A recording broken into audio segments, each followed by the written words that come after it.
नमस्कार, मी जान्हवी सावंत. महाराष्ट्राचा महासंकल्प शेतीतून समृद्धीकडे या कृषी परिषदेमध्ये आपलं स्वागत आहे. या कृषी परिषदेमध्ये केवळ शेतकरी, तज्ज्ञ आणि धोरण निर्मातेच नव्हे तर नव्या पिढीतील युवा उद्योजकांनीही उत्स्फूर्त सहभाग नोंदवला. शेती क्षेत्रात आधुनिक विचार, तंत्रज्ञानाचं भान आणि बदल घडवण्याची उमेद घेऊन ही तरुणाई पुढे येत आहे. या परिषदेमध्ये श्री योगेश गावंडे, श्री महेश लोंढे आणि श्री सौरभ कदम या युवा उद्योजकांनी तरुणांची ऊर्जा आणि तंत्रज्ञान, उज्ज्वल भविष्याचा मार्ग या विषयावर उपस्थितांना प्रेरणादायी मार्गदर्शन केलं. तुम्हा सर्वांचंही स्वागत आहे. आणि खरं तर तुम्ही एक उदाहरण आहात, कारण आपण बघतोय की सकाळपासून जी आपली चर्चा चाललेली आहे की युवांना शेतीकडे वळवण्याचा आपला प्रयत्न आहे आणि तुम्ही शेतीच्या माध्यमातून पूरक उद्योग करून एक उदाहरण सेट करता आहात. त्यासाठी खरं तर मनापासून शुभेच्छा. आणि सुरुवातीला मला तुम्हाला विचारावंसं वाटेल महेशजी, की मराठवाड्यामध्ये मोठ्या प्रमाणात मिलेट्स पिकतात, पण मिलेट्स पासून असा काहीतरी पूरक उद्योग सुरू करावा किंवा प्रॉडक्ट्स बनवावे जे आपल्यासाठी हेल्दी पण आहेत, हे सुचलं कसं नेमकं? ह्याच्यामध्ये म्हणजे जेव्हा घरी आईला डायबिटीस होता, तर त्यावेळेस मिलेट्स हे त्याच्यासाठी खूप चांगलं सोल्युशन आहे. तर तेव्हा ती कल्पना सुचली आणि मी मराठवाड्यातली जी एक बाजरीची व्हरायटी आहे HB 1200, इथं बरेचसे शेतकरी आहेत की वसंतराव नाईक कृषी विद्यापीठाची जी व्हरायटी आहे, तर बाजरी जेव्हा आपण बघतो तर त्याच्यामध्ये आपल्याला एक खवटपणा किंवा त्याचा जो काही बिटरनेस आहे, कडवटपणा येतो. तर त्याच्यावर आम्ही काम करायला सुरुवात केली होती, कारण तो प्रश्न खूप मोठा आहे. आणि आपल्यामध्ये जेवढी भारतामध्ये जेवढी बाजरी होते त्यातली 95% बाजरी ही फॉडरसाठी म्हणजे जाते. पण लोकांना माहित नाही की मिलेट्स मधले बाजरी हे पीक म्हणजे बाजरी हे धान्य सगळ्यात चांगलं डायजेस्टेबल आहे आणि प्लस त्याच्यामध्ये आयरनचं प्रमाण खूप चांगलं आहे, म्हणजे लोहाचं, की ज्याच्यामध्ये हिमोग्लोबिन लेवल खूप प्रत्येकाचे जातं. म्हणजे महिलांमध्ये तुम्हाला हमखास जाणवेल की 70% महिलांच्या हिमोग्लोबिन लेवल हे बिलो 1110च्या खाली आहे.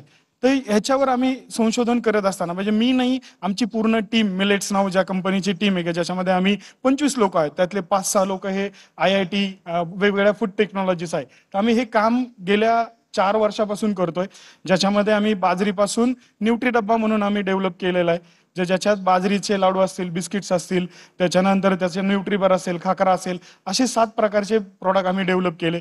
तर याच्या मागचा उद्देश हाच होता की आपल्याला बाजरी आहारामध्ये कसा समावेश करता येईल. तर हे हायड्रोएनाराइड टेक्नॉलॉजी नावाचं तंत्रज्ञान आम्ही डेव्हलप केलेलं आहे. ते तंत्रज्ञान आम्ही वसंतराव नाईक कृषी विद्यापीठाकडून व्हॅलिडेट पण करून घेतलंय की बाजरीची शेल्फ लाईफ त्या तंत्रज्ञानातनं आम्ही जी काही 15 दिवसामध्ये जे बाजरीच्या पिठाची शेल्फ लाईफ असते तर ती 6 महिन्यापर्यंत नेली आहे. पण ती शेल्फ लाईफ विदाऊट त्याच्या न्यूट्रिशनल व्हॅल्यू लुझिंग करता, म्हणजे त्याची कुठलीही पोषण मूल्य कमी होत नाही. आपण सकाळपासून चर्चा करतोय की भारत अन्न सुरक्षा आहे, भारत स्वतःची पोट भरून एक्सपोर्ट करू शकतो, पण आपण पोषण सुरक्षेमध्ये खूप कमी आहे. म्हणजे आता प्रत्येक जे बघत आहात की लाईफस्टाईल डिसीजेस भरपूर वाढले, डायबिटिक्स सारखा प्रश्न असेल, माल न्यूट्रिशन सारखा मोठा प्रश्न असेल, तर त्याच्यावर हे एक चांगलं सोल्युशन डेव्हलप केलेलं आहे आम्ही. आणि त्याचा आम्ही आता साधारण मी पूर्ण म्हणजे 4 राज्यांमध्ये आम्ही हे शालेय पोषण आहारामध्ये आम्ही इन्क्लूड केलेलं आहे, की ज्याच्यामध्ये 6 वर्षापासून ते 14 वर्षांच्या मुलांपर्यंत आपण ते डेव्हलप करतोय. आणि याच्यामध्ये पुढेही जाऊन आम्ही आता HB 1200 वर काम करतोय, जे आपल्या संभाजीनगरमध्ये जे रिजनल सेंटर आहे तर त्यांनीच ती व्हरायटी डेव्हलप केलेली आहे. तर अशाच आम्ही प्रकारे मराठवाड्यामध्ये मोस्टली ज्या पूर्ण मराठवाडा ह्या व्हरायटीचा कसा प्रचार आणि प्रसार करता येईल आणि त्याच्या पुढेही जाऊन म्हणजे आपण जो काही आपल्या मिड डे मीलमध्ये जो हे मिळतो राईस मिळतो, तो राईस तो तामिळनाडूवरून येतो. तर आपण आपल्या त्या मुलांच्या आहारामध्ये बाजरीचे असे अजून वेगवेगळे पदार्थ कसे डेव्हलप करू शकतो, जेणेकरून ते काय ज्याच्यावर आम्ही locally grown school feeding programme आहे तर त्याच्यावर काम करायचं जास्त, जेणेकरून ह्याचा फायदा शेतकऱ्यांना पण होतील आणि गावातल्या ज्या बचत गट आहेत, ज्या बचत गटाच्या माध्यमातून आम्ही आता सध्या प्रोडक्ट बनवतो, तर त्यांना एक लाईव्हलीहूड ऍक्टिव्हिटी होईल आणि मुलांना एक पोषण सुरक्षा होईल. तर अशा प्रकारचं मॉडेल मी गेल्या 4 वर्षापासून करत आहे. अगदीच, आणि विजन खूपच चांगलं आहे तुमचं. सौरभ, मी तुमच्याकडे येईन. कांदा लागवडीसाठी म्हणून कांद्याची रोपं लागवड करावी असं एक अवजार आपण तयार करावं, मुळात ही कल्पना सुचली कशी आणि कशा पद्धतीने तुम्ही ते काम केलेलं आहे? कांदा शेतीमध्ये जर आपण बघितलं तर कांदा ही खूप लेबरस शेती आहे, म्हणजे याला प्रचंड लेबर लागतं. म्हणजे जिथं जर 80,000 ते 1,00,000 रुपये पर एकर हा शेतकऱ्याला खर्च येतो एकरी कांद्याचं पीक उभं करण्यासाठी, त्याच्यातील 50% खर्च हा लेबरवर होतो. सो तो जो लेबरस ॲक्टिव्हिटी आहे तिथं आपण काही मेकॅनिकल इंटरव्हेन्शन आणू शकतो याच्याबद्दलचा आम्ही विचार केलेला. आणि याच्यासाठी प्रोत्साहन म्हणून का ॲक्च्युली मी देवळाली प्रवरा राहुरी तालुक्यातील शेतकरीच आहे आणि आमचा एक शेतकरी गट आहे आणि त्या शेतकरी गटाच्या माध्यमातून आम्ही विविध अशा अडचणींवर मात करण्यासाठी आमचे एक इंटरनली चर्चासत्र होतात. सो त्याच्यातनं ही संकल्पना पुढे आली की आपण अशा पद्धतीने आपल्या अडचणींवर मात करण्यासाठी मशिनरी डेव्हलपमेंट आपण करावी. सो त्या दरम्यान आम्ही नर्सरीसाठी म्हणजे कांद्याची जी नर्सरी आहे आजही थंब रूल शेतकऱ्यांमध्ये असं आहे का 1 एकर जर कांदा लागवड करायची असेल तर त्याला 3 किलो बियाणं लागतं. त्याला छेद देत एक प्रॉपर SOP आणि प्रॉपर मशिनरी देऊन आम्ही ते 1.5 किलोमध्ये एकर लागवड होऊ शकते हे दाखवून दिलं. त्याच्यानंतरच्या काळात जे ट्रान्सप्लांटिंगसाठी सर्वसाधारण 30 ते 40 मजूर एकरी लागतात आणि ते पण प्रिसिजन मिळत नाही. सो ते आणण्यासाठी आम्ही एक मशिनरी जे सेमी ऑटोमॅटिक आहे. आता हे फुल्ली ऑटोमॅटिक मशीन नाही आहे. म्हणजे बऱ्याच वेळा शेतमजुरांमध्ये एक भीती असते का मशीन आलं तर मग आपला रोजगार जाईल. सो याच्यामध्ये रोजगार जात नाही आहे परंतु शेतकऱ्यांना फायदा का प्रिसिजन मिळत आहे. शेवटी कांद्याचं जे उत्पादन आहे हे प्लांट पॉप्युलेशनवर अवलंबून आहे. एक रोप जर कांद्याचं लावलं तर त्याला एकच कांदा येणार आहे. सो एकरी 2 लाख रोप आणि प्रत्येक कांदा जर 100 ग्रॅमचा असा जर झाला तर एकरी 20 टन उत्पादन त्याला मिळू शकतं शेतकऱ्यांना, जे की आज 10 ते 12 टनामध्ये. आता जागतिक पातळीवर जर बघितलं तर कांद्याचं प्रोडक्शन आपल्याकडं हेक्टरेजमध्ये म्हणजे लागवड क्षेत्र मध्ये आपण जागतिक पातळीवर 1 नंबरला किंवा 2 नंबरला असू, परंतु पर एकर यील्ड मध्ये आपण कुठेतरी 8, 9, 10 नंबरला आहे. सो पर एकर यील्ड एनहान्स करण्यासाठी आपल्याला काही असे टेक्नॉलॉजिकल इंटरव्हेन्शन्स आणणं गरजेचं आहे. सो ह्या मशीनच्या माध्यमातून प्लांट पॉप्युलेशन मेंटेन होते आणि प्लांट पॉप्युलेशन बरोबर त्याची लागवडीची जी पद्धत आहे म्हणजे plant to plant distance X axis, row to row distance Y axis आणि प्लांटेशन डेप्थ झेड ॲक्सिस. तर याच्यामध्ये प्रिसिजन मिळतं आणि पोस्ट हार्वेस्ट क्वालिटी पण एनहान्स होते. म्हणजे तसं जर पाहिलं गेलं तर जी पूर्ण कांद्याची इकोसिस्टीम आहे त्याच्यातल्या सर्व घटकांना याच्यामध्ये फायदा मिळणार. जसे शेतकऱ्यांना मजूर समस्या, मजुरांनाही तिथं फायदा आहे आणि कन्झ्युमरला पण क्वालिटी यील्ड मिळते, कांद्याची क्वालिटी एनहान्स होतीये. सो ओव्हर अँड ऑल ह्या मशीनच्या वापराने शेतकऱ्यांचं उत्पन्न खऱ्या अर्थाने दुप्पट आम्ही तरी करून दाखवलंय. आणि अशा पद्धतीने काही मशीन्स म्हणजे भरपूर काही ऍक्टिव्हिटीज आहे शेतकऱ्यांना का जिथं अशा मशिनरी येणं गरजेचं आहे. परंतु काय आहे ना, फॉरेन कंट्रीजमध्ये आपण मशीन बघतो पण डायरेक्टली ते इम्प्लिमेंट इथं करून चालत नाही. आपल्या मातीत काम करणारं मशीन आपल्या मातीतच तयार होणार गरजेचं आहे. सो आपल्या मातीतले जे काही नवीन युवक आहे त्यांनी पुढे येऊन अशा पद्धतीने पर्टिक्युलर आम्ही एक ऍक्टिव्हिटी पकडून आम्ही एक स्टार्टअप उभा केलाय आणि आज US सारख्या, मेक्सिको सारख्या देशामध्ये पण एक्सपोर्ट केलाय मशीनचा आम्ही. सो अशा पद्धतीने कोणती एक ऍक्टिव्हिटी घेऊन आपण एक स्टार्टअप नक्कीच उभा करू शकतो. अगदीच. मला खरं तर याविषयी जाणून घ्यायचं आहे अजून, मात्र मी योगेशजींकडे जाईन. योगेशजी, एक स्प्रे पंप तुम्ही तयार केलेला आणि त्याबद्दल मी जसं ऐकलेलं आहे की घरात अशी काहीतरी परिस्थिती घडली म्हणून तुम्हाला ते तयार करावंसं वाटलं, तर त्याविषयी निश्चितच आम्हाला जाणून घ्यायचं आहे. नेमकं काय झालं होतं म्हणून ही कल्पना सुचली आणि आता सध्या आणखी कोणकोणती अशी शेती उपयोगी वस्तू ज्या आहेत त्या तुम्ही बनवता? मुळात मी उद्योजक व्हावं किंवा मी उद्योजकतेत यावं असं माझं कधी प्लॅन नव्हता. मुळात मला IAS व्हायचं होतं, कलेक्टर होऊन मी पुढं काहीतरी करावं माझा प्लॅन तो होता किंवा एम ते होतं.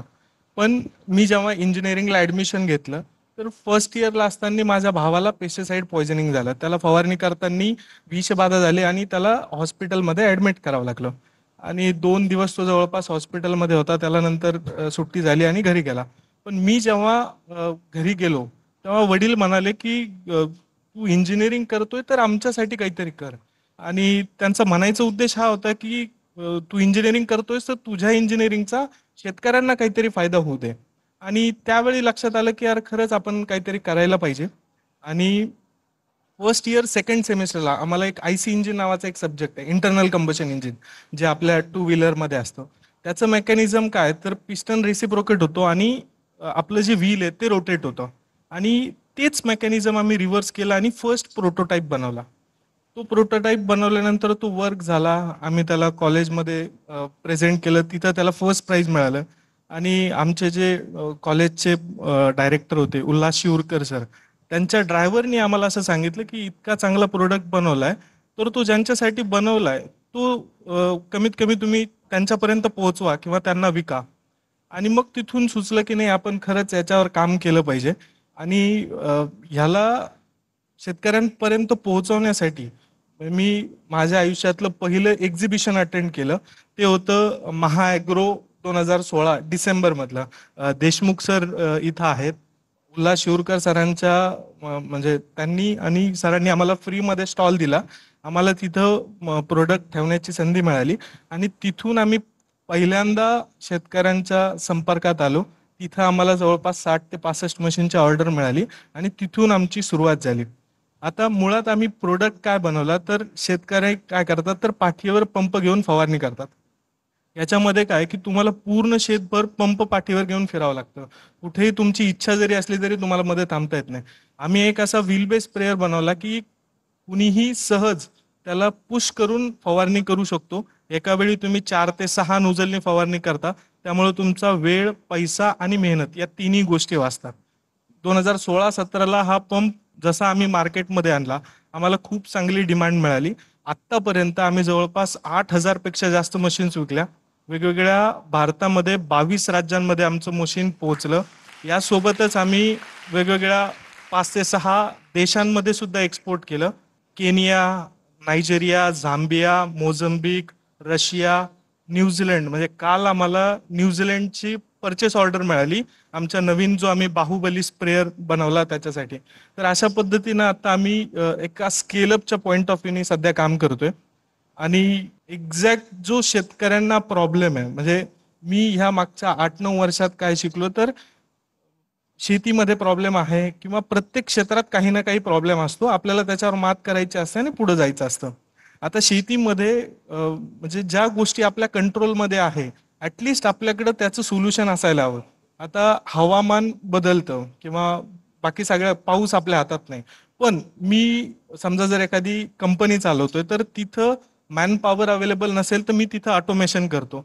तसं शेतीमध्ये खूप काही अशा गोष्टी आहेत की तिथं ऑटोमेशन होऊ शकतं. आपल्याकडं टाळी वाजवली की लाईट बंद होतो पण शेतीमध्ये काम करण्यासाठी काहीच आपल्याकडे ऑटोमेशन नाही. तर मुळात शेतकऱ्यांचा सगळ्यात जास्त खर्च किंवा शेतीकडं कल कमी होण्याचं कारण आहे की आपल्याकडं मेकनायझेशन नाही. आणि आपल्याकडे मेकनायझेशन पण आहे पण ते एका लिमिटेड पॉईंट पर्यंत. म्हणजे आपल्याकडं ट्रॅक्टरनी जेवढे काही कामं होतात ते सगळं मेकॅनायझेशन आपल्याकडे आहे. आपल्याकडे पोस्ट हार्वेस्ट मेकॅनायझेशन पण आहे पण ह्याच्या मधला जो गॅप आहे ह्याच्यासाठी आपल्याकडे काहीही नाहीये. ह्याच्यासाठी आपल्याकडे जे काही वापरलं जातं ते चायनामधून इम्पोर्ट होतं आणि लोक ते सर्रास वापरतात. ते कामाला येतं नाही येत आणि किंवा ते तसंच पडून राहतं. तर हा जो गॅप आहे या गॅपसाठी काम करायचं. जसं सरांनी कांद्यासाठी स्पेशल प्रोडक्ट बनवला तशा वेगवेगळ्या पिकांसाठी वेगवेगळं मेकॅनायझेशन किंवा प्रोडक्ट करण्याची गरज आहे. या हेतूने किंवा या उद्देशाने सध्या आम्ही काम करतो.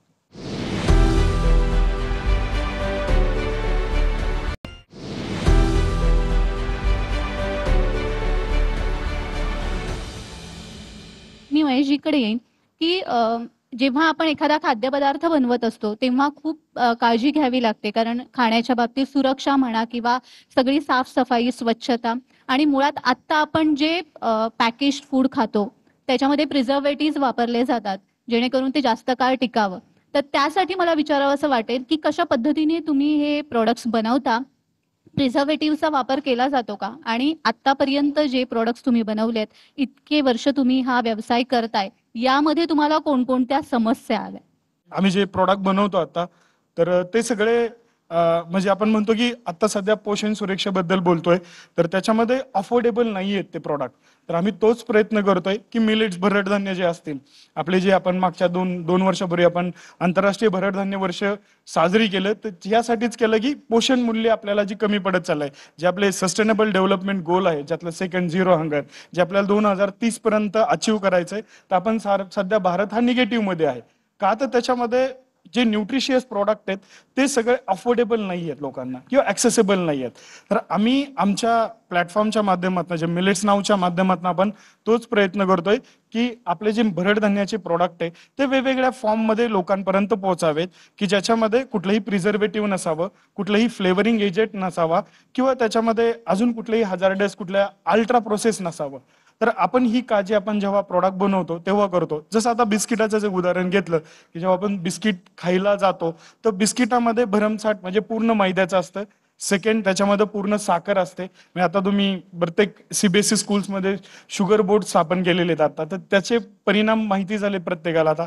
त्याच्यानंतर थर्ड असतं ते पाम ऑइल असतं. तर ह्या तिन्ही गोष्टींचं आम्ही रिप्लेसमेंट केलेलं आहे, ज्याच्यामध्ये आम्ही मैद्याच्या ऐवजी बाजरी पूर्ण वापरतो. सेकंड, आम्ही ज्याच्यामध्ये साखर आहे त्याच्यामध्ये ऑर्गॅनिक जॅगरी वापरतो. आणि थर्ड जे आहे की ज्याच्यामध्ये पाम ऑइलच्या ऐवजी आम्ही प्युअर घी वापरतो. तर अशा गोष्टींची रिप्लेसमेंट करून आम्ही प्रोडक्ट बनवतो. याच्यामध्ये जसं की जो सेकंड पार्ट होतो की ज्याच्यामध्ये सेफ आणि न्यूट्रिशियस आहे, कारण जे कुठलंही प्रॉडक्ट अल्ट्रा प्रोसेस नाहीये, ज्याच्यामध्ये बाजरीमध्ये मिलेट्स म्हणलं की त्याला टेस्ट नाहीये. तर आमच्या पूर्ण टीमनी वेगवेगळे आम्ही फीडबॅक घेऊन रिसर्च करून आपण त्याच्यामध्ये हे कुठलंही प्रॉडक्ट म्हणजे हॅझार्डस किंवा प्रिझर्वेटिव्ह न टाकता ते कसे सेफ आणि न्यूट्रिशियस बनवता येतील. फक्त हे बनवलेच नाही तर आतापर्यंत आम्ही साधारण 22 लाख विद्यार्थ्यांना हे गेल्या 5 वर्षामध्ये आम्ही दिलेले आहेत, त्यांचेही फीडबॅक घेतलेले आहेत सगळे. तर असंही अजून आमचा मानस आहे की पुढच्या काही 5 वर्षामध्ये साधारण 1 कोटी विद्यार्थ्यांना, शालेय विद्यार्थ्यांना आपल्याला हे बाजरी बेस्ड प्रॉडक्ट आपल्याला द्यायचे. अगदीच. सौरभजी, जसं तुम्ही म्हणालात मगाशी की जेव्हा हे यंत्र बनवलं गेलं तेव्हा मजुरांना अशी भीती वाटली की आपलं कुठेतरी काम जाईल. तर अशा पद्धतीच्या आणखी कोणकोणत्या समस्या आल्या? अजून काय तुम्हाला पुढे इन्व्हेन्शन करायचंय किंवा असं कोणतं आणखी यंत्र बनवायचंय जेणेकरून शेतीमध्ये सुद्धा सुलभता येऊ शकते? मजुरांचा जो विषय आहे, नक्कीच मजुरांना ती भीती सुरुवातीच्या काळात वाटत होती. ऍक्च्युली तो एक सोशल इश्यू आहे फार्म ड्रजरीचा. म्हणजे शक्यतो महिला मजूर आपल्याकडं शेतीत जास्त काम करतात आणि लागवड ही अशी गोष्ट आहे पूर्णपणे दिवसभर कमरेत वाकून झुकून काम करायचं आहे. तर त्याच्यामध्ये फार फिजिकल स्ट्रेस असतो आणि हे कुठंतरी सोडवणूक ह्या मशीनद्वारे झालेली आहे. म्हणजे अगदी त्याला एक प्रॉपर चेअर आहे, ऑफिसमध्ये बसल्यासारखं ते बसून काम करायचं आहे. सो तिथं कुठंतरी फार्म ड्रजरी इश्यू पण एक रिझॉल्व्ह होतो आहे. आता तुम्ही विचारलं का मशीन म्हणजे नवीन टेक्नॉलॉजी एक्सेप्ट करण्याचा मुळात आपल्याकडे शेतकऱ्यांचा कल थोडासा स्लो आहे. टेक्नॉलॉजी एक्सेप्टन्स रेट फार कमी आहे. त्याच्यामध्ये सगळ्यात मोठी गोष्ट का कोणतीही तंत्रज्ञान हे फुकट येणार नाही आहे. It has to be a cost.